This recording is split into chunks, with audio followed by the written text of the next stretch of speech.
And that is not even getting into Apple Intelligence. But it's like there are so many bugs on this thing. I'm not seeing people who focus on Apple in the way that I focus on Android devices talk about this. Hello and welcome to the Android Police Podcast. My name is Daniel Bader. My name is Will Saddleberg. And I'm back. And I'm back in the co-host chair where I belong. Yes, how dare you? I know. I was supposed to record last week and I took a sick day. I didn't take a sick day because I never take sick days. You didn't. You just DM'd James and I and said I'm sick, but I believe you kept working. I did keep working because I can still work while I sound like a frog, but I didn't want to infect all of you with my voice last week. That's fair. That's fair. I was also I think during the recording I was napping. So I appreciated you doing the hosting duties. I was so sick. Like I had my daughter got sick, and then I got her cold, and then she got my cold, and then gave it to my son, who's now giving me his cold again. So good, I'm passing all along. It's just becoming a regular kind of thing. It's the end of winter flu season. Yeah. So I'm feeling good today, but this is like the first day that I felt relatively normal in 2 weeks. And we're going to Mexico in 3 weeks, and I'm like, should I just pull my kids out of school now and keep them home like in a bubble for 3 weeks just so that we can almost guarantee that we won't be sick? But alas, that is not possible anymore. At least you're not risking measles. I don't know, man. I'm just trying to make it. Not going there. Not going there. Thankfully am still in a country that believes in. Most people believe. He keeps bringing up the 51st state thing, which is making it not funny. Like, I don't even want to joke about it with you anymore because it keeps getting brought up, and after a while, it stops. Well, it's also more serious now, and it feels more serious. I just wonder if we're like in Alex Garland Civil War style movie where you and I are going to be on the front lines, and we're going to have the United States of Texas against fantastic Canada. I got to be honest with you. I skipped out on Civil War last year. It didn't interest me. Anyway, we can keep the other. I mean, I'm sure Jules will just edit this and put it at the end or as a separate clip. I figured he'd loop it and cut out all the tech talk we're about to do. I hope so. It'll be a more interesting show as a result. But you're not excited about Android 16 Beta 3? I'm actually pretty interested in Android 16. It does feel a little bit like both Google and Apple are using these upcoming releases to actually make some substantive design changes to the two most popular operating systems in the world for the first time in many years. Yeah. So let's talk about Android 16, because the version that you see today on your Pixel is not drastically different visually than Android 15, but through the wonders of flagging, I believe, Mishal Rahman has uncovered a lot of little tweaks here and there to Android 16 that I think indicate that Google is really kind of trying to evolve material design and give us a little bit more of a cohesive visual design throughout the OS, which I like. And then there was a couple things that I don't. But why don't you walk us through the big highlights of Android 16 Beta 3, and then we can go into the specifics. It's tricky because much like Beta 1 and much like Beta 2, it is mostly behind the scenes changes. And in this case, it is marking platform stability, which means that all the app-facing behaviors, all the API changes are locked and ready to go. And if you're a developer, you can start testing your apps and knowing how they will interact with Android 16 when it hits stable in June. There are some more larger changes, primarily having to do with Auracast, which is a Bluetooth audio utility that works with either earbuds or hearing aids to tune into audio from a specific broadcasting source. It's a cool change. It's more of an accessibility tool, obviously, but it is a feature that should be on every phone, right? And Google and Samsung specifically have been working on this for a while. it is the behind the scenes stuff I think that is more interesting. So this isn't even a visual change necessarily. It is partially because I wrote the news about this yesterday. But I want to start with my headline was Android 16 could get one of Apple Intelligence's worst features, and I stand by that. It sounds like, based on some code strings, notification summaries are coming to Android at some point, either in Android 16 or maybe in whatever the second Android update we know is coming later in the year, 16.1 probably. You'll be able to turn them off. Let me get the good news out of the way first. But yeah, I'm mostly down on this feature because I have had such a bad time using it on both the iPhone 16 Pro Max I reviewed last year, the iPhone 16e that I am finishing my review on today. It'll be up next week. We can talk about that phone more next week. Yeah, I am so burned on notification summaries because Apple's are so bad that I really don't want them on Android, especially because Android's notifications are so reliable already that I don't feel the need to earn summaries of my chat message, like of like group chats or Amazon deliveries or whatever. Like, I don't see how I get much out of this, but I am hopeful that Google can, at least if they're going to implement this sort of feature, learn from Apple's mistakes, have more of an ability to like actually deliver context that matters, as opposed to just what Apple does, which is trying to guess. I really don't know how Apple's works. This is more of a rant than anything, but what I've noticed lately is that if you have a group chat with a silly name, the iPhone's notification summaries will build those into the summaries. So I think you're legally required to have a silly name if you have and a you group are. chat. Every group chat should have a silly name. In fact, it should have a silly name that changes once or twice a week based on what people are saying in the chat. There's one I'm in right now that is referencing the hit Adam Sandler 2011 film Jack and Jill. Hit. It was a hit? I believe it grossed $100 million, so I'm going to call it a hit. That was it's called Everyone Wants My Dunkachino, after the Al Pacino video where he's in Dunkin' Donuts. What's my name? Dunkachino. Dunkachino. It is a funny. I have not seen Jack and Jill. I've seen this video probably 1,000 times. It's on YouTube. Jules, link it below. I know Jules knows what it is because, like, my first year working at AP, I know he made a hero out of. I don't remember what it was. A Dunkin' Donuts story. Are you looking at it right now? I'm looking. Sorry, I just want to interrupt you for a moment because go for it. Google's knowledge graph, as we all know, is right 100% of the time. It's always correct. It categorizes Jack and Jill as a comedy horror movie.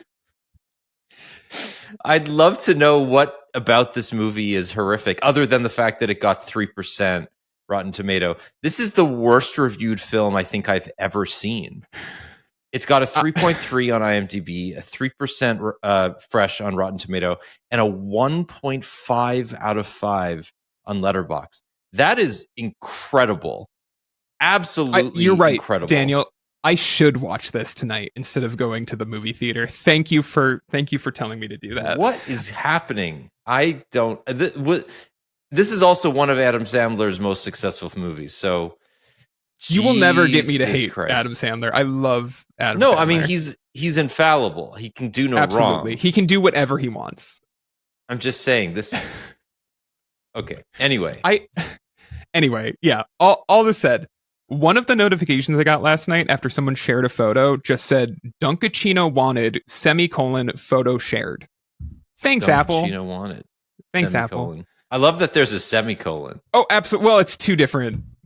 Of course. Apple's got to ensure that the grammar of its terribly transcribed AI notification summaries are correct. So you can see why I'm nervous about something like this. I'm less nervous about Google doing this because traditionally too, Google is far better at these kinds of summaries. 100%. But at the same time, anytime I'm like, Google, what is the summary of this email going to look like? It usually just kind of rewrites the email because most emails are fairly short these days. I don't get a lot of long emails. And if I do, the summary isn't going to do a good job in telling me. So I kind of just think notification summaries are a dead end idea. I don't think they're going to help most people in terms of like managing, because a lot of times unless they're 100% right every time, you're going to end up wanting to like be like, wait, what? You're going to see a weird notification summary. And I know this because it happens on iOS. You're going to be like, what does that mean? And you're going to have to tap in and view all the notifications that it's sandwiching into the summary anyway. Yeah. And that's true on like other summaries, including some of Google's summaries. And Google's had problems before. I have never found their recording summaries on Android to be very good, for example. And those are a year old. I just want to also bring up the fact that the one thing AI is supposed to do well, which is like make large pieces of text more concise and therefore let you consume or understand things Right. better and more quickly, is one of the least useful uses of AI. Like, I don't ever need to get a summary of an email thread, ever. Right. I've never wanted it in my entire time. And the thing about Gemini that I find so objectionable is that you cannot turn off the feature in Gmail. So I mean, I have this whole rant about how the Gmail app on iOS is better than the Gmail app on Android, and neither of them are nearly good enough. Like, the one thing Gmail does well is email, and Google actually makes some very good mobile apps. Like, all of their mobile apps tend to be pretty good these days. I have some quibbles here and there, but like Google Maps does its thing well. YouTube does its thing well. Gmail is an aberration. It is an objectively bad email app on both mobile platforms. And also, like, the fact that there's no desktop app on Mac or Windows is what it is, right? You can say that like the market is properly filled with third-party applications that tap into the Gmail API, or you could just use the native the native Windows or Mac apps or whatever. But I disagree. I think the native Gmail experience, or one that taps into the API in a way that is more thoughtful, and I'll use MimeStream as an example on Mac, which is a great app that I use for Gmail. It just speaks to the fact that Google has absolutely no incentive to make their mobile email app better. No. And they have every incentive to make it worse, actually. They've made it worse in so many ways. First, they forced us to have a chat tab at the bottom. I am so, this is literally, I was about to be like, you know what the most damning thing about it is? It's the fact that I can tap a thing that opens Meet in Gmail. Yes. Why? So Meet That's its and own Chat app. are their own apps, but now are just integrated into Gmail. I've never opened Gmail and been like, do you know what I want to do right now is start a meeting? Like, what are we doing? I mean, that's a vestige of COVID, right? Like, Google wouldn't have done that unless we were all using Meet all the time during COVID. It's also like, we want you to use every product has to link to every other product in some way. Everything has to come back to itself so that we are keeping you in our little ecosystem bubble as much as possible. Do not even think about opening Zoom, because look at all these Meet links that are appearing in your email thread right now. Make a calendar event. Here's a Meet link. It doesn't matter if it's a dentist appointment. Here's a Meet link. Like, it's insane to me. It is. But AI will solve that problem for you. And they've built that in too. So, but going back to my original point, there is now next to your account switching icon on the top right, a dedicated Gemini button. It drives me that you cannot remove. Nuts. So you can disable the worse? Chat and Meet integration in Gmail through the settings. You physically cannot do that with Gemini in Gmail. So do you know what's worse? I have three email addresses on every, doesn't matter what phone I'm using. I have my like very old legacy email that I started when I was like 12 or 13, right? Wasn't my first email address. But is it like first... cool guy Will at it's gmail.com? Cool guy Will _ kickflip _ XX Sora Roxas XX 69420 at gmail.com. It's really long, so I don't use it for anything. That literally just exists to like forward like email to my actual email address, which I'm not going to say here. I love that you have the exact same thing that I do. Yeah, you have to, right? Because I am not a middle schooler or high schooler, and I have to be able to like email people from a thing that looks professional, relatively professional. Anyway, so that email address is not used, but it has to kind of live in there anyway, because it's also, of course, the account that the Play Store is hooked up. Like, there's lots of that email address might not be anything, but a lot of my like other email stuff is, or other Google stuff is linked to that. Then I have my personal email and my work email. My work email has the Gemini icon. That old, relatively defunct email address has the Gemini icon because that's what my Gemini Advanced subscription that I got through the Pixel 9 Pro is redeemed through. But my personal email address does not have it because it's not a Gemini Pro or Advanced icon. So if I'm swiping through accounts, Daniel, that icon moves. Yeah, it moves to make space for the Gemini icon. It drives me nuts. It taunts you. It's the UX. It's terrible. It's so frustrating. Like, I cannot even imagine because I have to believe that there are people in Google with a good design. Yeah, they're locked in a dungeon somewhere. Like, there no must one will let be them some out. Folks in Google that understand. Like, they may have worked at Apple or another company that takes design seriously, and then they go to Google and they're just like, I guess we don't care about this anymore. I'm just going to intentionally misalign these pixels in every icon, or make like this icon 4 pixels wider than the other one, so that everybody will just get mad at us all the time. I can't like open my email these days without being annoyed, like truly. And like, you know, we've gone from me being like, you know, Inbox had a lot of good ideas. I really wish that app could have lived, to be like, I'll take like 2019 era Gmail back. It doesn't matter. Just like, please, like, stop adding shit to this app. Like, even like the helpful, and this is kind of an Inbox idea, but even like the quote unquote helpful, like, oh, here's your like package tracking details taking up half the screen now at the top of the thing. It's like, look, like, that would be useful if it actually showed you the information. It doesn't show you the information, and it's often out of date or late. Like, yes, it will oftentimes only appear an hour before the package is going to be delivered, or like sometimes after the package has been delivered, and it'll be like, it's coming today. And I'm like, I know, I'm holding it in my hand. It's bad. Like, all of this stuff is so bad. I just want to remind everybody that Inbox was announced in 2014, released almost 10 years ago, according to, again, Google's infallible knowledge graph, May 28th of 2015.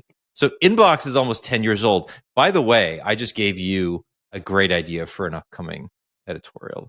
And it was shut down less than 4 years later on April 2nd, 2019. Perfect. Inbox has been gone for almost 6 years, and Google still has not improved on its initial purpose within the mainstream Gmail app that hundreds of millions of people use every day. Can I tell you, I have an editorial written that is essentially about how bad both the knowledge graph and just like Google search in general has gotten. And the only reason it's not on the website is because it's too long and I need to go through and hack it down. It's like 2,200 words long. It doesn't even really have an ending beyond like, I don't know what to do. So if you see an article from me come up in the next week or two that looks like it's been hacked together, that's what it is. I mean, that's basically what every piece of writing in the world ever has been. So that's fine. Perfect. Great. You're in good company. Just hit publish right now. While I would love, I do want to just like keep going on this for the next 2 hours, because we absolutely could. I want to hear about your take quickly on AI mode that launched. I don't have a okay. Do you want to know? Hold on. I'm just gonna search for Android. So I don't have a take right now beyond that I have been enrolled in it. I didn't turn this on. It is presumably based on the fact that I opted in 2 years ago to a completely different feature. Terms and conditions, baby. I have not used it, truly. I got it 2 or 3 days ago. I have not used it. It is in the main spot. If you don't have AI mode right now, do a Google search on your computer, and where it says all, imagine AI mode just pushed all of that over, and now like where you are used to clicking for like images or news or videos is all just like adjusted to the right to make space for AI mode, which I don't have any interest in. just that change alone is driving me insane and making me not want to even try it. Mm-hmm. Beyond the fact that like I have used OpenAI's version of this and found it pretty lackluster, and every single time I try Google's version of a tool OpenAI has launched, it is just a worse version of what I already found not very good on OpenAI. So that's where I am with AI mode. Haven't even tried it yet. It's not a real opinion on the quality of this, but it is an indictment on how I think of Google's All right, AI next platform. week I want your actual review. So use it. I want this is All right, homework. I I'm did. sorry. I googled Android. Android is a mobile operating system primarily developed by Google. I think you can do better than that. Okay. How do I? So I have to. You have to. Okay, there we go. If you ask AI mode, should I go see what was it called? Black Bag. Black bag, yeah. Bag tonight. Sounds like whether you're asking to see the movie Black Bag tonight. Here's some information to help you decide. What is it? Black Bag is a new spy thriller directed by Steven Soderbergh, starring Michael Fassbender and Kate Blanchett as married intelligence agents whose relationship is tested when one is suspected of treason. Um, you know, credit to AI mode. One of the reasons to go see it is length. The film is a relatively concise 93 minutes, which was the thing that made me, before we started the show, go, all right, I guess I'm seeing this tonight. Yeah. I'm not seeing the advantage to using this. But again, I have a hard time giving a lot of these tools the benefit of the doubt because I think they are not built for people who use Google or other search engines the way you and I would, which is that we have like 20 years, like, since I was like literally a child, effectively like 9 or 10 years old, and started like really using the computer on my own as a child. My brain has been programmed to know how to search for things and how to use search terms and different like ways of asking Google to find information for me. And all of these tools are designed to essentially like not need those steps and to be able to like talk to it in more of a like human way without having to know, oh, I'm looking for this specific term, so I should put quotes around it or stuff like that. Right. But they are building this at the expense of the old version of Google and essentially allowing like the version of Google search that you and I have known forever, like allowing it to rot in the same way that so many of Google's other projects have rotted when they lose interest. And it's so infuriating because Google has a monopoly. I can't go anywhere else. There is no alternative that is at the quality of Google's search at its peak. Yeah.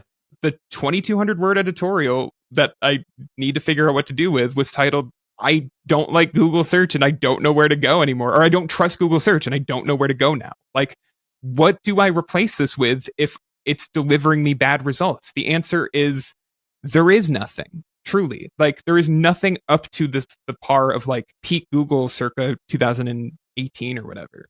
Yeah, I mean that's an interesting point, right? Because we've built our presence on the internet around this idea that we have some ownership over the experience, and that there's a DIY ethos to basically all parts. Any input box you can like manipulate in some way, right? There's like cheat codes, if you will. So for Google search, there's all these shorthands and we've integrated them into our daily lives without really thinking about them. We take them for granted, right? Site search, for instance. I was about to say the thing like I do the most every day is type AP space into my URL bar in Chrome, which which I have set to trigger a site search for our website so I can find previous coverage when writing anything, a review, an editorial, whatever, right? And Google does not care about that stuff anymore, and they haven't for a while, but it is starting to like fall apart at the seams. Like it is becoming a struggle to like find relevant context when I am writing anything, news and like whatever. Like it's bad. But I think what's interesting is the evolution of search going to be at the expense of the power user, right? Mm-hmm. Like Google search, I don't know if this is universally true, but Google obviously has built like a billions of users, right? It's Yeah. the most popular. It's one of the most popular homepages on the internet. It is the most popular search engine by an enormous margin. People interact with Google search everywhere, desktop, mobile, through Siri. It's everywhere. Searching And Bing for Google. yeah. And I think what's obvious to Google is that the vast majority of people are not power users. And to have natural language support and this AI mode, if that's the default going forward, you do what every other mainstream product eventually does, which is that you dumb it down Yeah. for the people that don't want to get into the weeds. And it's not to say that Google search has ever been difficult, right? No. You've Right. always just been able to write like one or two things and eventually be able to find it. But I think natural language and semantic language support in a way that feels more conversational has always been the obvious next step for search. And AI overviews, when it works well. And I think the AI mode version of this, particularly on mobile, bridges the gap between Gemini and search in a very obvious way, right? It becomes sort of Gemini Live, but for Google's most important product. And the way that I've always thought about it is like, I actually think that's a better user experience for the majority of people. Sure. And I, as like the business minded person, often wonder like, how is Google going to maintain its revenue through search when it seemingly is undermining the 10 blue link way of life, right? Like it's not encouraging you to scroll anymore. Obviously, there is going to be like a sponsored component to its results. Yes. And we've sort of seen that in some form in It's AI there. overviews. It's not always there, but you can, yeah, it's sometimes there. Yeah. Yeah. But like if AI mode is the future of search and it's a single answer, definitive answer that comes at the expense of the 10 blue links, then it also necessarily accelerates the decline of third-party websites or of websites in general, but of third-party information. And I just think this accelerates the consolidation of large media corporations even more. Yes. Yeah. And it makes Google into much more of a curator of information than it ever has been. And curator not of the links that go to other destinations, but by virtue of it being a consolidator of multiple sources, it has to decide what is right and wrong. And we literally just talked about how the knowledge graph is not great. And that is a proto version of what Google is proposing with AI mode, right? Mm-hmm. And like what we see today with AI overviews. And I'm not confident that's a better experience for those hundreds of millions or billions of users. Like genuinely, even if you think about it as like the evolution of semantic language search, having a single source of information that is maybe right 95% of the time is not great when you're doing billions of searches every day.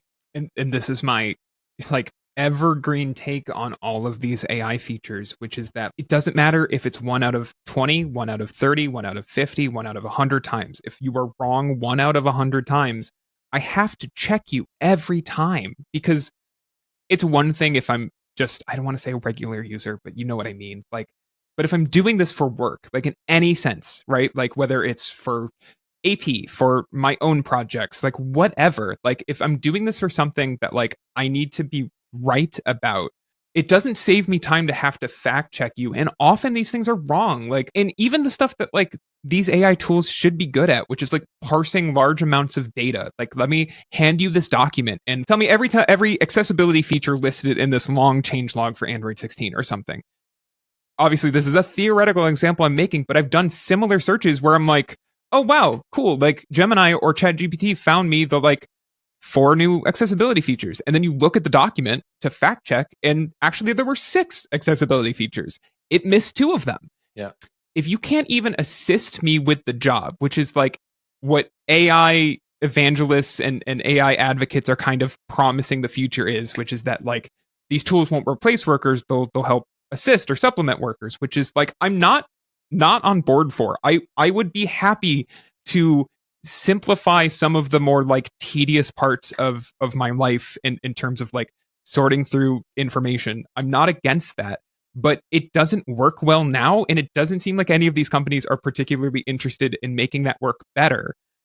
I looked up two more examples in AI mode, and this was more specifically for like, okay, let me think about, because I'm complaining about how site search is a little broken. Let me see how it works for my workflow. So I said, find me coverage from Android, please, on Android 16 beta 3. It seemed to have found most of our breakout posts, and you can click the link and you can, it's kind of tedious to get there, but you can view the source link. But it seems to have gotten everything. It's got the platform stability mentioned, local network protection, revamped quick settings, settings menu redesign, desktop mode improvements, battery health menu, the notification summaries that we're talking about, all stuff that I put in our show notes this morning, Daniel. Thank you. And I was AI. Yes. AI will. Yeah, exactly. And I was like, okay, that's actually pretty good. I don't think it's missing any breakouts we've published so far. Now, another example, I'm often linking to reviews in P, especially because I write so much about like devices specifically, like hardware specifically. And a lot of times when I try to go find, because we've written so many other like features about the Pixel 9 series, for example, that when I try to find our Pixel 9 reviews, they will not appear. They'll be hidden under like other editorial content we published. And I have to go 2-3 pages in to find them. Or sometimes, you know, I'll be looking for the Pixel 9 Pro review. I'll see the Pixel 9 review and I'll be like, you know what? Close enough. I can add Pro to the URL. It's the same thing, right?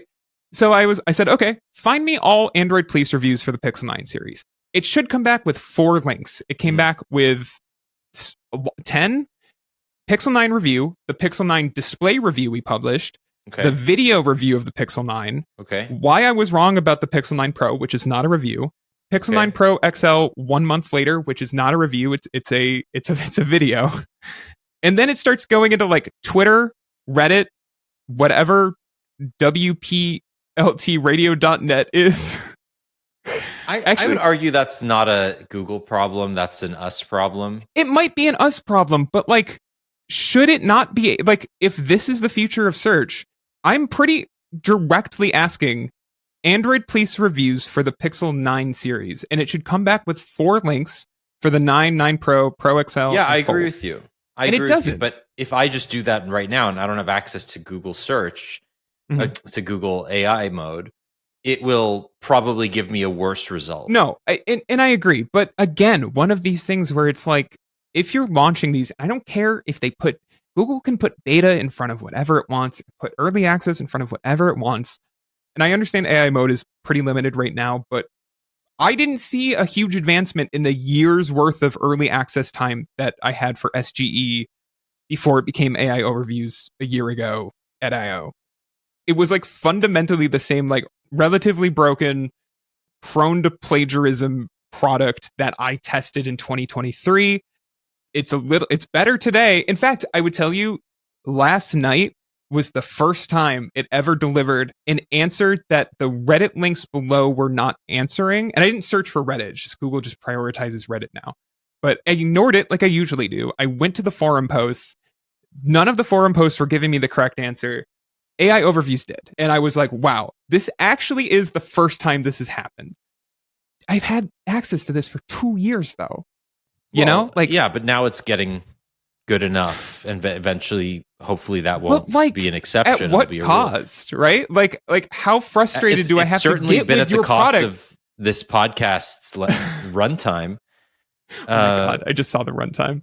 It's okay. Remember we were talking about Android 16? It's my fault for bringing this up. You can no, blame but me. like, this is all a worthwhile conversation, and it's a conversation that I think is happening right now in part because of the time Apple has wasted, you know, because it's been promoting Apple Intelligence as the reason to buy an iPhone, while also like obviously delaying Siri, which we can talk about if you want to. And that entire platform is, like, in my opinion, like a disaster for them.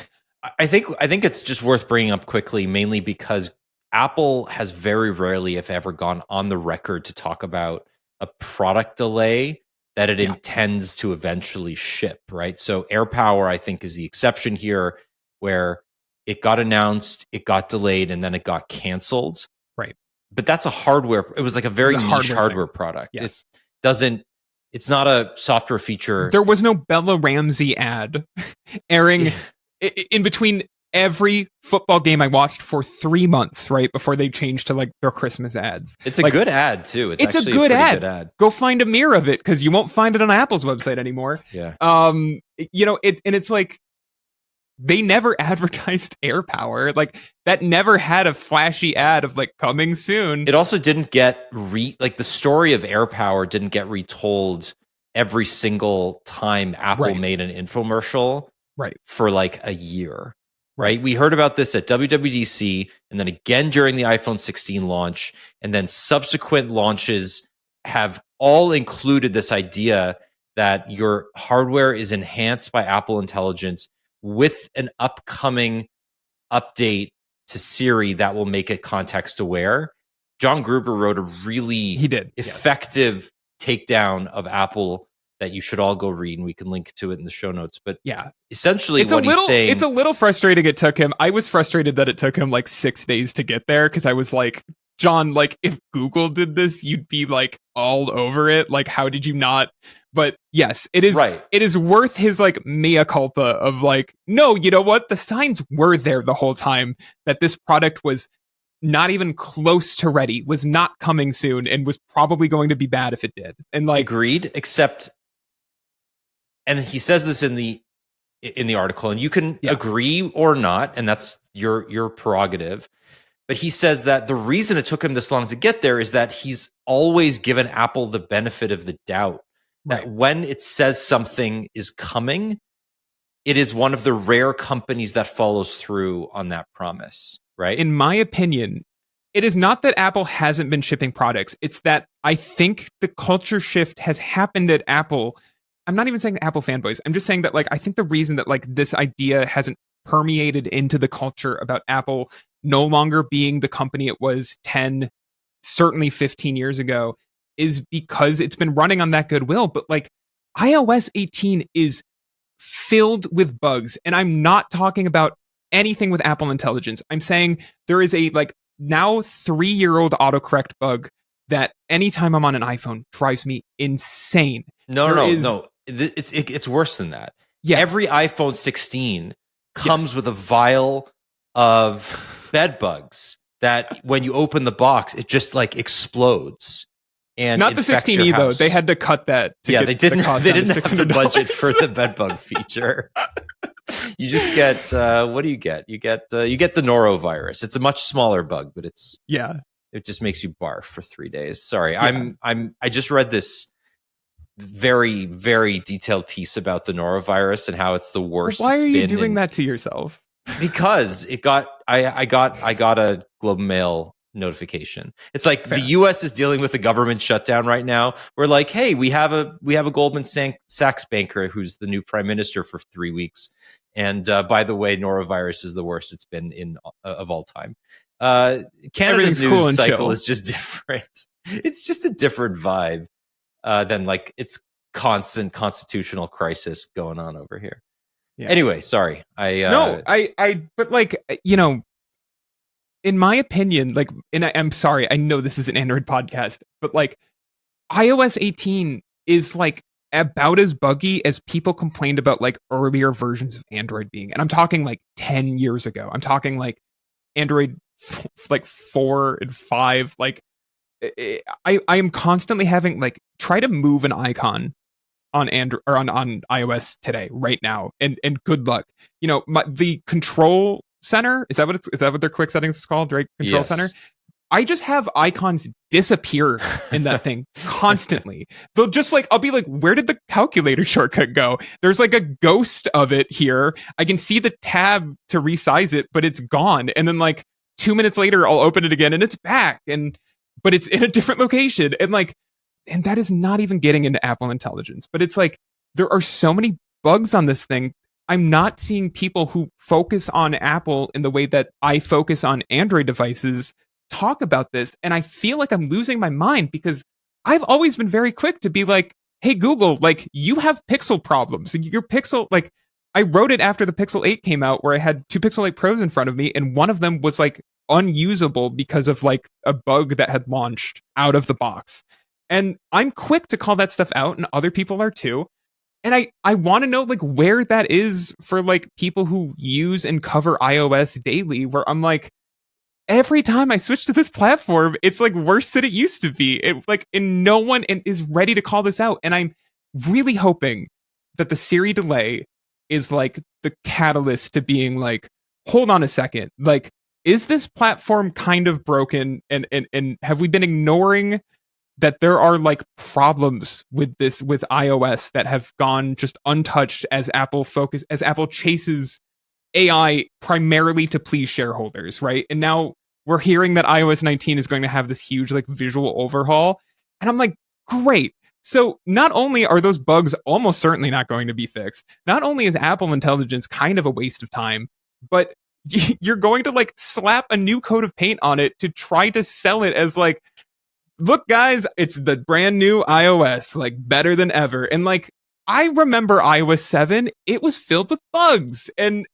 it's gonna happen again. It was by far the buggiest Yes. iOS release ever. So like I'm looking at this and I'm like, are people prepared to talk about that like Apple's in a weirdly bad state right now? Daniel, I finally upgraded my very very aging iPad Air 4th gen that was like barely keeping a charge at this point. And I did it with the A16 iPad because I don't use my iPad enough to spend any more money on it than the like 150 I spent after trade-in. And do you know how like nice it was to like boot that thing up and not get a single prompt for Apple Intelligence because it doesn't support Apple Intelligence? Like I was like, wow, this is kind of, now don't get me wrong, I still hit all of those iOS bugs I've been talking about the entire time, but lovely to see that at the very least Apple Intelligence has not touched one product. We are so far off track, I don't even know how to rein us back in. And it's okay, I do. But I was going to mention that Apple needs to snow leopard iOS with iOS 19, absolutely, but it will not. Absolutely, it will not. According to a bunch of new leaks, Apple is going to overhaul the visual design of iOS 19 to be more in line with the Vision Pro, which is a big deal. Hopefully the bugs are fixed. We're not going to delve too deep into it today.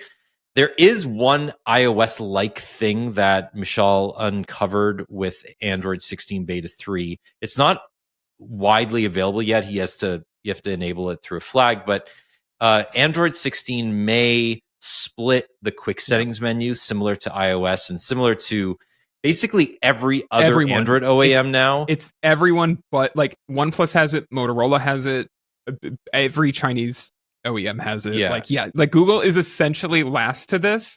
And in theory, I get it because it allows you to do full screen notifications, full screen quick settings.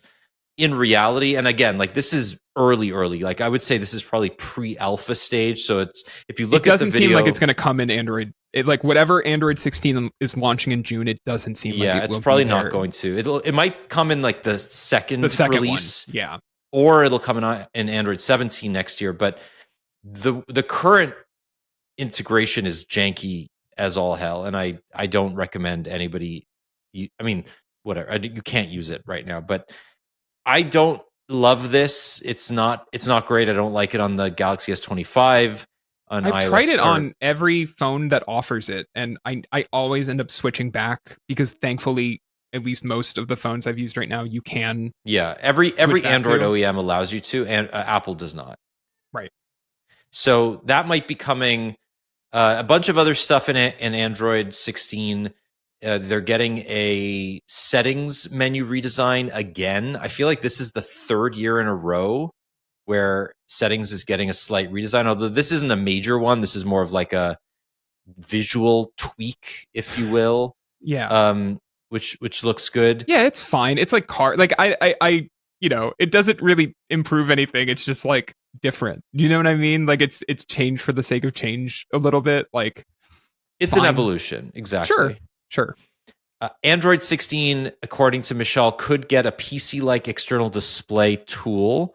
I feel like we have been hearing about this for like 3 years. This is Chrome OS. Like this is Google making Android more amenable to Chrome apps because they're moving Chrome OS to Android. Like 100%, this is just the underlying infrastructure that they're building so that eventually the two platforms can merge, and it will not be as drastic a change for end users as I think we feared at the beginning. Like the best thing Google could do when it eventually merges Chrome OS and Android is to do a silent update in the background that does not impact any Chrome OS users at all. Like you would not even know that it's running Android. That's the best case scenario here. Yeah. Yeah. So if they're going to do that, they need to build the infrastructure into Android. And this feels like that logical evolution. In the meantime, you get better window management, you get more kind of granular tools for this. Android has never really supported external displays particularly well. And at some point, right, if you're going to be porting Android apps and using Android as a desktop OS earnestly, like you need to do the things that a desktop OS can do and that Chrome OS can do. So this is good. Eventually. Daniel, I feel like I've been really negative today. I want to we're going to talk about Pixel leaks. I want to be like a little less negative. Okay, go for it. So I feel like I've gotten worked up and I need to like, I as I was telling you in the pre-show, I've been having some sleep issues lately, and I feel like you scratched at my itch to go off on Google search and other Google products that have been touched by AI. So all right, this is not that AI related. We're going to talk about hardware. Tell us. Pixel 10. I'm going to do my best because I do Pro, have like 10 Pro XL got leaked this week. We got our first renders. Do you own a Pixel 9? Look, not you, Daniel, like the listener. Oh, sorry. Look down at it. That's a Pixel 10. That's not necessarily a bad thing. Like I like the Pixel 9 design. I don't think it's perfect. Taylor wrote a really good piece this week about how it is like already one of the thicker flagships on the market, and in fact, the Pixel 10 and 10 Pro dimensions are 0.1 millimeter thicker, which is not. It's not going to be noticeable, although it will mean your cases don't work. But with the camera bump, it's a full 12 millimeters in your pocket. It's pretty bulky. They could recalibrate the weight balance. I feel like the Pixel 9 series is kind of weirdly weighted because of the camera bump, and I would like for that to don't get rid of the camera bump, but maybe figure out a way to like rebalance the phone. I'm being positive though. I think these look good. This is fine. I think it's fine too. I think it's fine. I do. I have my minor critiques about the Pixel 9 hardware, but like largely speaking, I think this is a very nice, refined design. I totally get why they're keeping it for a third year or a second year, excuse me. I want to know what is up with this third mysterious camera sensor that is getting added to the base Pixel 10. And I wrote a whole editorial about being like, what is this? I'm stumped. Like, is this going to eat into like why would I tell anyone to get the Pixel 10 Pro if the Pixel 10 has a telephoto lens, even if it's just a 2x or a 3x lens? Like, I feel like that is good enough for a lot of people to get, especially because Google's super res zoom is so good that I think if you threw a 2x telephoto lens on the Pixel 10, you could get up to 16x and get a pretty decent shot from it. Well, I think what's going to happen is it'll be a traditional telephoto sensor, rather than a periscope. Not a periscope. I don't think it's going to be a periscope either. I know these renders use a periscope design. I think it will be like something similar to like what we've seen on the Nothing Phone 3A recently, which obviously those are budget phones but have telephoto sensors, and actually the Pro has a 3x periscope lens. But I'm curious how you feel about this. It wasn't in my piece. This is actually a commenter, and I want to like shout out, I think their name is on here somewhere.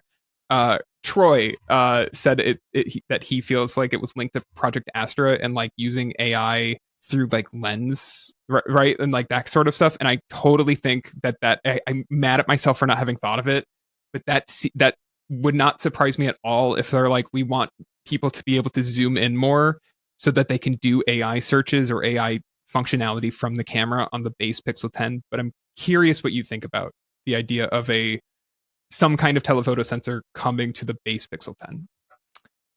You know what? I don't know if that's the case here, because you're still going to be in a situation where most of the time, if you're using it for visual AI search related things, it's going to use the primary sensor at it with a digital crop. And that's fair.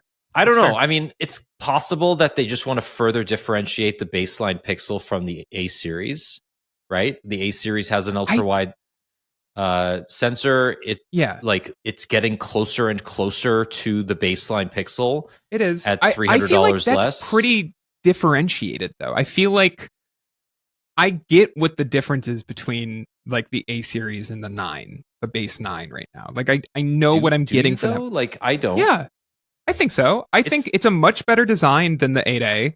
I have just switched back to the 8A because I assume the 9A is coming. We've heard March for months now, and so I'm like, I need to like refamiliarize myself with what the 8A was like because I haven't used it since last year, like since last summer. I really liked it at the time, and so I'm like, yeah, you know what? This display is obviously not as good as the one in the Pixel 9. It is a more comfortable design, in my opinion, because of the rounded edges, but it certainly feels cheaper. The plastic is, I like, but it is noticeably plastic when you tap on it or whatever. And I feel like I get where that $300 goes. And obviously, adding a telephoto lens, even a relatively short one, would add value and make it even clearer what you're getting for your money. But then I'm like, why does the small Pro exist? Do you know? Because then possible, it's like even in that article, one of the commenters is like, maybe there is no Android or Pixel 10 Pro this year, and it's just the Pixel 10, 10 Pro XL. I wouldn't put it past Google to do that, but again, I don't think so. I think it's entirely possible that we just have like a very, I don't know, it's weird. I mean, there's not a lot between the Pixel 9 and 9 Pro as it is. No, well, that's what I'm saying. Like, as it stands, you're already just kind of paying for like, instead of glossy glass and a matte aluminum finish, it becomes a shiny aluminum finish and matte glass, and you're paying for the telephoto sensor and more RAM, right? I believe it goes from 12 to 16 in a better display. The super actual panel on the Pixel 9 Pro is one of my favorite displays on the market. It's true. Right, I mean, there are some minor changes, but it's not great. It's already kind of, I mean, and I called this out in one of either the news post or the editorial I wrote when our EIC James Peckham reviewed the Pixel 9. His like headline was like, "This phone is so good, I don't see why I would ever buy the Pro." And like, I think that becomes even truer if you throw even a 2x or a 3x telephoto sensor in this, where I don't know why I would ever tell people to spend an extra $200, even divided over 24 or 36 months on a payment plan. Like, save that money and like buy a case or whatever. Like, it's, I don't know. Yeah, I mean, it's also possible that Google increases the width by 0.1 millimeters, but puts a silicon carbon battery in the Pro series, and you get like multiple hours of more uptime. You do get a better camera experience on the Pros this year. You get a better display. Like, you get all of those requisite updates, and the only major improvement from the 10 to the 9, over the 9 to the 10 is that telephoto sensor. Mm-hmm. And then everything else is basically the same, right? It doesn't use an LTPO panel. It's got the same battery size. It's still a $700 phone. And then you kind of get that, $800 phone, and you still get that iterative improvement with the Pro and Pro XL. Yeah. I don't know. I mean, it's entirely possible. And Google's telephoto lenses are very good. Like, they are excellent. So I can see them getting more mileage out of a traditional, even just a cheaper periscope. Because you're right, the leak does make it seem like it's a periscope in there. Even if you get like a 4x periscope lens in there, it's still going to be better than most phones, and it's at $800, like a great value. And that's exactly what I'm saying. Where I'm like, that would be like, for the consumer, it's great. Like, it would be so nice this year to be like, unless you want the big screen, go buy the Pixel 10. Don't even worry about the 10 Pro. But then again, like, it comes back to being like me looking at Google and being like, but I don't know why you're doing what you're doing. It would be a pro consumer move, but I can't. And we obviously don't have enough information yet. It's pretty early in the leak cycle, but I can't like square what this is supposed to be. And that was why like my headline wasn't like the Pixel 10 Pro is stupid and dumb and shouldn't exist. It was like that I'm stumped. Like, I don't know what this is going to be.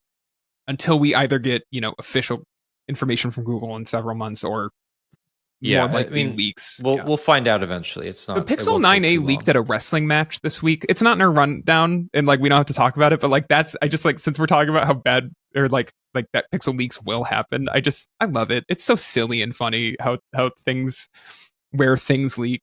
I don't know. Anyway, All right, let's continue down this very long show note list. We're not going to talk any about the Galaxy S25 Edge. It's coming. It's rude to Samsung. a If good, you ask me. honestly. Other than that, I think you wanted to talk a little bit about this GDC announcement, and then I we did. can end with Sonos. I put the Sonos in there purely as catnip for you. It's a reward for listening Thank you to me yell for listening an to you hour. for almost 2 hours now. I assume so. To the listener, I just want you to know we've been recording for 5 hours. So whatever runtime you're at, Jules has cut out a good chunk of it. I recommend listening to this at 3x speed on whatever podcast app you listen to.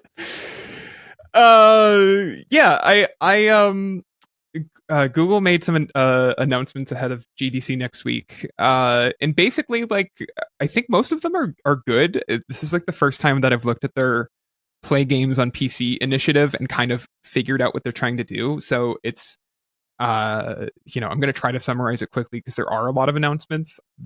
The big ones are every Android game by default will now be available on Play Games for PC. Like it's not an opt-in thing for devs anymore. It's opt-out. You can still, a developer can still opt out, but that immediately obviously makes the library much larger. They have full support for AMD platforms now. So if, I'm literally recording this on an AMD laptop right now. So that's great news for me. Previously, it was just a small selection that was available on AMD. They're adding playability badges, which is like straight out of the Steam Deck to help people like identify what games are either optimized or just playable or untested if they have not done any testing. And Google has like requirements to hit those playable and optimized levels, which I think is good. And they're working on bringing like PC first or PC only games to Play Games on PC, which I think is like an interesting move to set this up to be, I'm not going to say a Steam rival because I think that's silly, but maybe like an Epic Game Store rival. I could see that where they're trying to, I don't expect exclusives on Play Games on PC, but I expect Google wants it to be a place where, maybe more casual gamers think of like, oh, this is a space where I can live and I can play things, stay in a space I know well because of my Android phone and play games on my computer. And like the Windows subsystem for Android just died last week. This week we learned that later this year, new PCs will have Play Games installed on it, like from the start menu, or you'll be able to access it from the start menu. So like clearly they're taking this like relatively seriously. Better controller remapping is coming. Game sidebars are coming to make it easier to change things. They're working with developers to port more PC games to Android. So the other way around, Dredge is already on the Play Store, but that was one of the games as part of this initiative. Disco Elysium, which I didn't realize till like several hours because it was just kind of in the announcement of like Disco Elysium is coming to Android. I didn't realize until much after the fact that this is being completely rebuilt to be like a card swiping system to navigate through that menu, which I understand they would have to. If you've played that game, you know that like it wouldn't work well on like a 6 or I was even wondering. 7-inch screen. I've tried playing this game even on like a Steam Deck, and even it's on a not Steam Deck, easy. it's small. It's small. I saw a lot of negativity about it. I would hold off. I don't know. I don't even really know who's developing it because it's the original maker, I believe. Yeah, but like all of those guys got laid off. It's right. scattered to the wind. This like a year ago. Yeah, and so it's an interesting, but like I'm not as negative as I've seen other people on the internet be about it because if the core game is still the same and the only thing that's different is how you're interacting with it, I don't see a reason to be mad about it. That is, in my opinion, a good port. Signs of a good port, and then there's some behind the scenes stuff too, mainly that Vulkan is now the official graphics API of Android moving forward, and then which could be a big deal in like 4 years. It could be, yeah. And with Android 16, more phones will use Vulkan as their sole graphics processor. So there's some compatibility layers Google's working on if you're using like OpenGL and they're working with Unity as well to help support that change. But it's a lot of stuff, and I kind of walked away being like, for as negative as I often feel about the Play Store, the state of the Play Store, and the state of gaming on Android, I was like, this feels more serious to me than Google has appeared ever about gaming on Android as a platform. I don't know. I'm curious if you have a more cynical take on it. My cynical take is mainly that most mobile games are scum.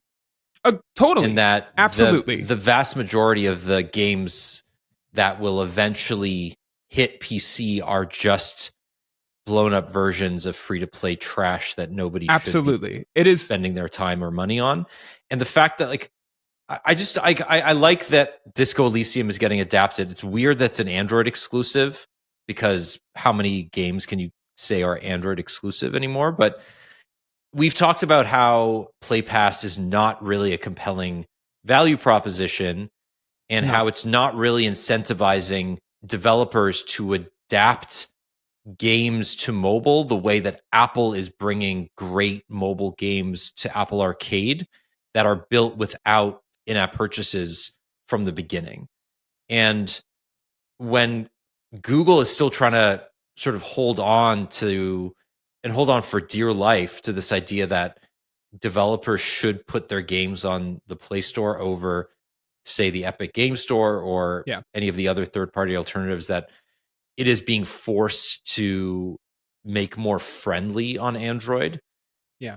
I don't get the sense that they're courting developers yet in the same way. Like, Android is just this beautifully messy ecosystem, but even though you can buy like Dredge for whatever $20 on the Play Store, the culture of Google has made it really difficult to justify spending premium dollars on games the way that, and I don't even think Apple's done a good job here, but it's done a better job, and Apple Arcade in particular, right? Like, there's an argument to be made that, for example, Balatro, being a $10 game on the App Store but free with Apple Arcade, or included in Apple Arcade, is like, that's a reason to subscribe to Apple Arcade. And I've never seen Google do this with Play Pass effectively. And it wasn't saying, like, they weren't saying, hey, we'll bring Disco Elysium to the Play Pass on day one. And also, like, then there's this whole thing about mobile games moving to desktop at a time when Steam OS is eating into people playing mobile games, right? Oh, right. But I really see this as more of a, this is for people, this is for casual gamers. I'm not trying to give a pass to those bad mobile games. I don't know another way to put it, right? The shady in-app purchase filled mobile games that are kind of disgusting in the way that they want to rely on essentially like gambling mechanics to get you to spend money and to pursue, whales of the industry, right? Of those people who cannot stop spending money. But like, I do see this, at least in its current state, as more of them being like, look, like, we know people already like playing Clash of Clans or whatever on their phone. Like, we're just making it easier for people to access their already existing library on a PC that they own. And I don't know, like, if that's what they're going for, I think it's good. I agree with you that they are entirely missing the mark on what Apple's doing with Apple Arcade. And every time I try an Apple Arcade trial, I end up not really playing anything. It's gonna happen again because you jogged my memory. I was like, what was the announcement this week?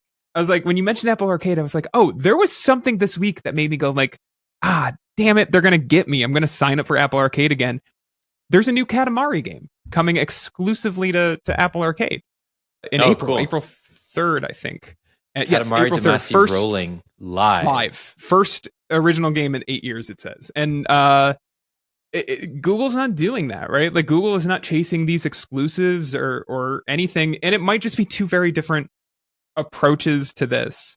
But I do think, like, for the health of the industry, I think Apple's is obviously the better, cleaner approach. But if what Google is trying to do is, and obviously I don't know this, or I haven't talked to their leads or whatever, but like, if that's what Google is trying to do with the Play Games initiative, is to just make it easier for people who are already playing these games to play them on another device they own, like I think these changes are all like positive.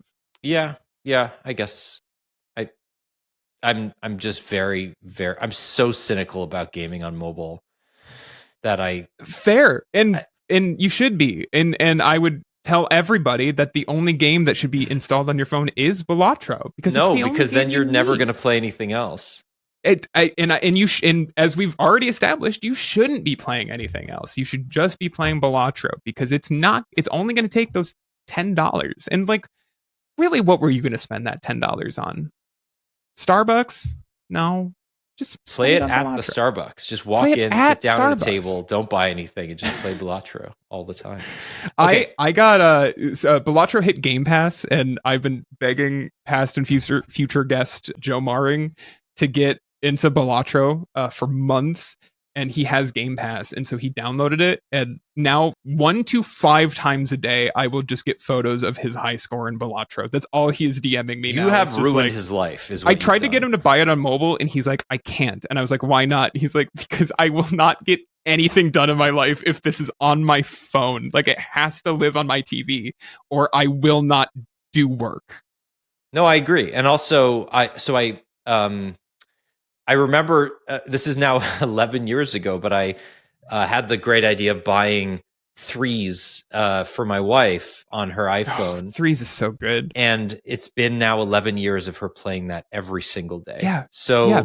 I ruined her life. 2048 was garbage. Everyone picked it up for 3 is not months. Even worth the breath that we're going to spend talking about it for the next 5 seconds. So I was in college. I was in college when Threes came out, and when 2048 obviously came out. And do you know how infuriating it was for this, what I believe was a $3 game that I purchased pretty much immediately on a college student's budget, to watch everyone else just pick up 2048 and be like, guys, this is the greatest game of all time. There's a much better, harder version. Like 2048 was not just like more simplistic in its graphics, but also its gameplay. 2048 was super easy to beat. I don't even know, is there an end state for Threes? I think someone eventually beat it like, I don't 5 years later. I think somebody got to like 90,000 something, but nobody's ever beaten Threes. It's maybe AI mode can tell you. No, but don't I found do it. that. The Verge. We need to wrap up. 3.33 years after its release, someone actually beat Threes. The Verge wrote in 2017. Anyway, you don't want to talk about Sonos? I do. In like 30 seconds. Sonos Be F'd is what the summary here is. Sonos just canceled the Apple TV Google streamer competitor that it was putting together. New CEO Tom Conrad basically pulled an all hands last week and said, we're putting the brakes on the new category. Absolutely not surprising, considering that there was no guarantee this would be successful after Sonos effectively did not make any gains in market share in the headphone space with the Sonos Ace, which were like a much simpler, at its core, like a much simpler product and a good product, and yet still didn't see any success.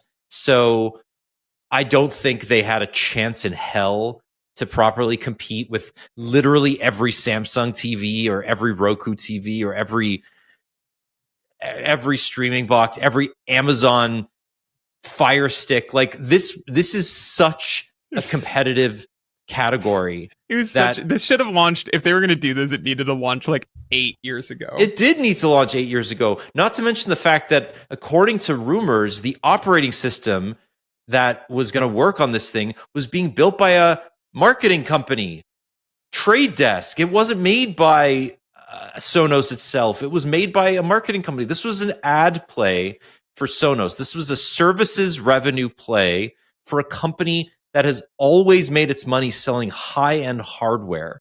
Yeah. Right? This is Sonos seemingly failing to move in the direction that Apple has succeeded in over the last 4 years.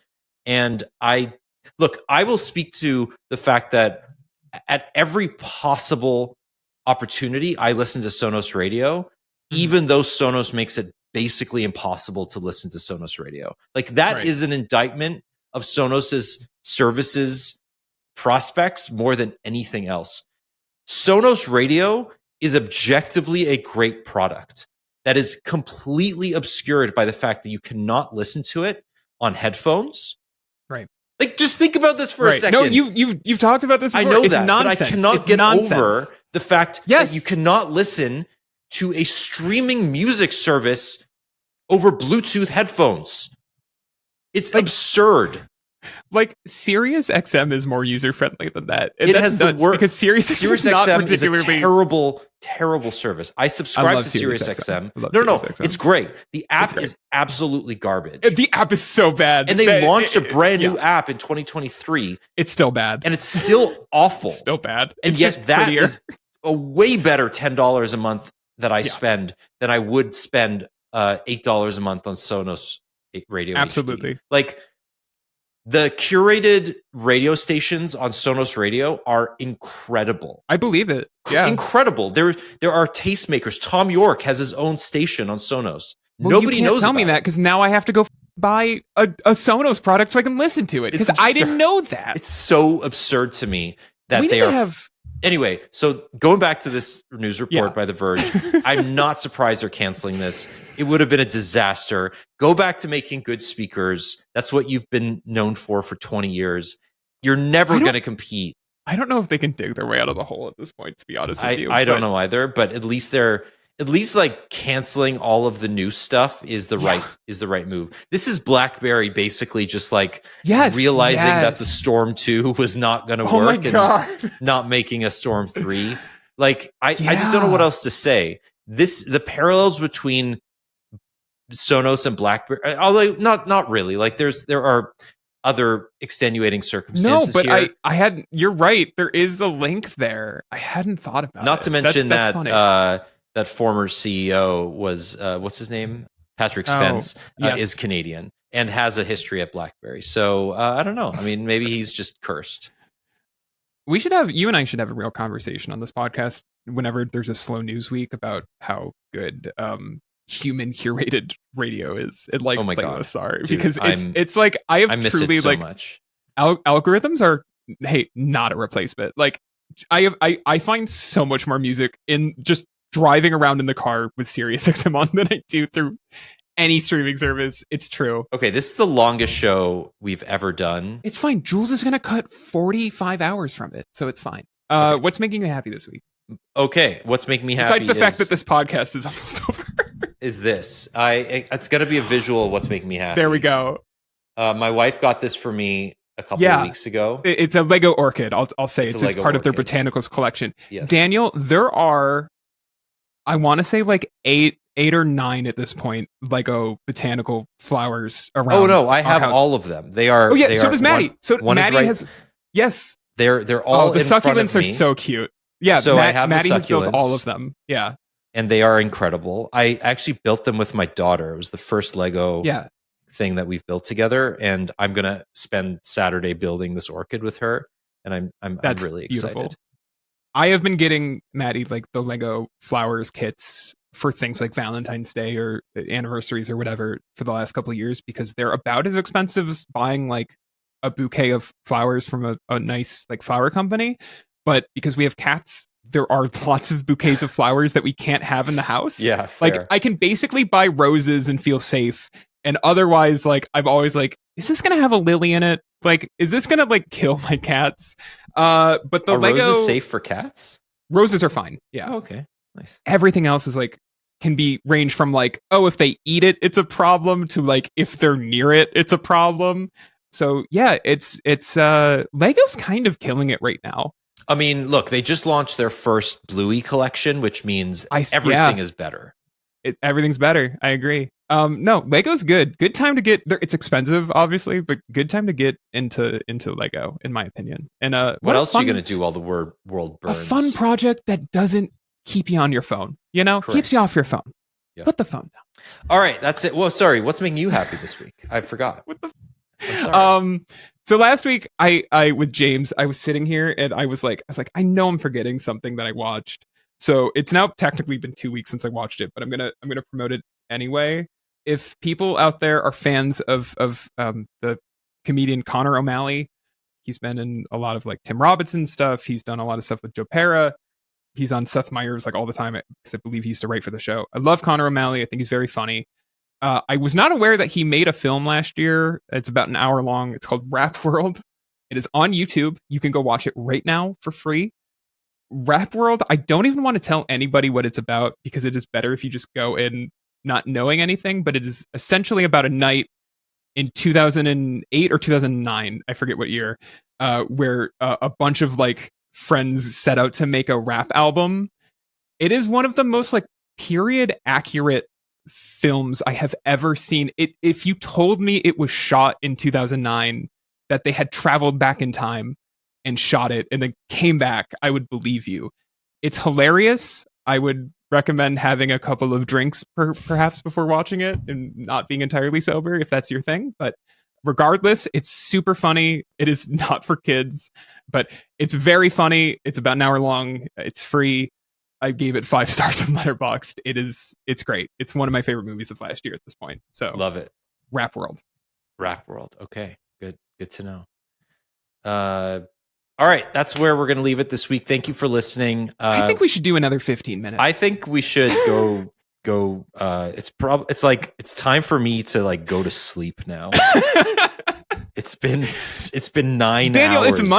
It's Monday already, buddy. I didn't even talk about the thing that's been pissing me off more than anything this week, which is that I have my Pixel Watch 3 has unpaired from my phone twice in the last 3 days. Like you did not 14 when I say hours ago, unpaired, I don't mean like it has unpaired and I've had to like resync it with Bluetooth. I mean, it has forced me to factory reset the twice in the last 3 days for no reason. It has just done the thing. It like goes on my hand. It buzzes for a second on my wrist, and then it says it gives me some message about how it is no longer able to connect to my phone and you must factory reset it. Yeah, it's great. Bananas to me. Fantastic. Anyway, that's what's making you unhappy this week. We should also do that. That's literally the rest of the show, though. So it kind of is. I don't know if people want to listen to that. All right, that's it. What's making me happy this week? Split Fiction. I started playing that with my buddy on PlayStation.